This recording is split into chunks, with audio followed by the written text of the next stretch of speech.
Hello Ahmedabad, હું તમારા માટે આજે નવો જ વિડીયો અને નવી જ જગ્યા લઈને આવી ગઈ છું. તો ક્યાં? કર્ણાવતી દાબેલીમાં, જે ખૂબ જ અહીંયા પ્રખ્યાત છે, જેનો ટાઈમ છે સાંજે 5 વાગ્યાથી લઈને રાતના 11 વાગ્યા સુધીનો. અહીંયા ખૂબ જ દૂર દૂરથી લોકો અહીંયા વડાપાઉં, દાબેલી, પફ, મસ્કાબન બધું જ ખાવા માટે આવે છે. અહીંયા રાધા કૃષ્ણ મંદિર પણ આવેલું છે. મિત્રો, અહીંયા સાંજે તો મેળાની જેમ પબ્લિક હોય છે. અહીંયા ખૂબ જ પબ્લિક આવે છે અને મોજથી અહીંયાના વડાપાઉં, દાબેલી ઓર્ડર કરીને બનાવડાવીને ખાય છે.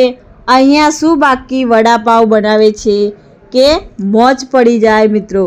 અને દાબેલી પણ એટલી જ મસાલેદાર તેમજ ટેસ્ટી બનાવે છે કે સાંજે 6 વાગ્યા પછી તો લોકોની અહીંયા ભીડ જામે છે. અમદાવાદ તો અમદાવાદ, પણ દૂર દૂરથી લોકો અહીંયા આગળ રાધા કૃષ્ણ મંદિરે દર્શન કરવા માટે આવે છે.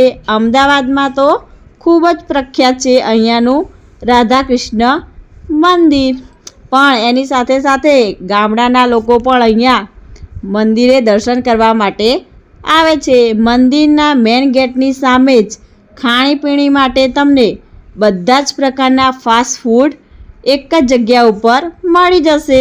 અને સાંજની વાત કરું તો અહીંયા મેળાની જેમ લોકોની ભીડ જામેલી હોય છે કે પગ મૂકવાની પણ જગ્યા ન મળે.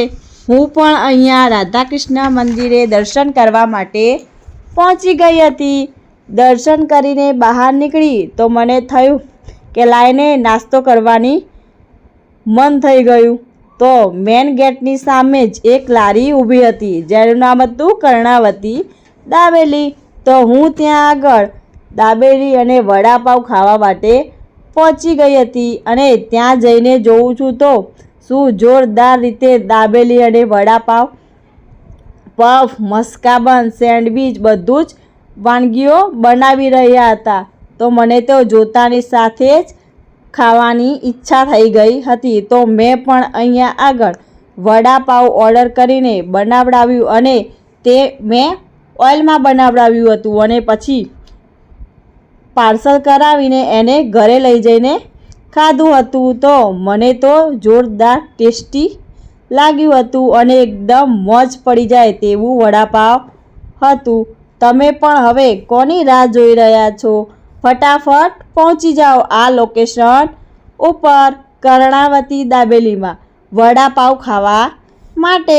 રાધા કૃષ્ણ મંદિર, ઇસ્કોન મોલની બાજુમાં, SG હાઈવે, અમદાવાદ.